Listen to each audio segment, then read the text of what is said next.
اچھا، اکثر لوگوں کو یہ تشویش ہے کہ پچھلے کچھ عرصے پہلے اتنا زیادہ آپ کا نام مشہور نہیں تھا، لوگ جانتے نہیں تھے، پھر ایک دم سے آپ نیشنل اسکیل پر آئے اور اس وقت آپ پاکستان کی سب سے منفرد اور سب سے شاید مشہور مذہبی شخصیت ہے اور سب سے زیادہ اثر و رسوخ رکھنے والی مذہبی شخصیت ہے.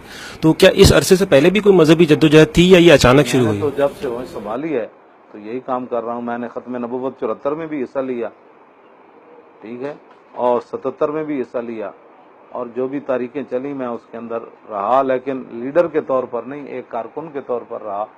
اور میں نے وہ جب نیازی صاحب کو وہاں لاہور میں گرفتار کیا گیا 83 میں، وہ میلاد شریف کے نام پر کچھ لوگوں کو نکالا گیا تھا عرب ملکوں سے، تو نیازی صاحب کو جب ڈنڈے پڑ رہے تھے تو ہم ان کے ساتھ کھڑے تھے، اور نیازی صاحب کو جب پکڑ کر لے گئے تھے لوور مال تھانے میں تو ہم ان کے ساتھ تھے. اور پھر اس کے بعد نیازی صاحب سے جو معافی مانگی گئی وہ بھی اس وقت بھی ہم ساتھ تھے. تو یہ میں نے تو ہر تاریخ میں حصہ لیا، ہر تاریخ میں حصہ لیا. یہ علیحدہ بات ہے کہ ہم پیچھے کھڑے رہتے تھے، یہ بڑے جو موجود تھے تو ظاہر ہے کبرنا موت الکبرا، یہ تو دنیا کا طریقہ ہے کہ جب بڑے دنیا سے چلے جائیں تو بڑوں کی موت پھر چھوٹوں کو بڑا بنا دیتی ہے.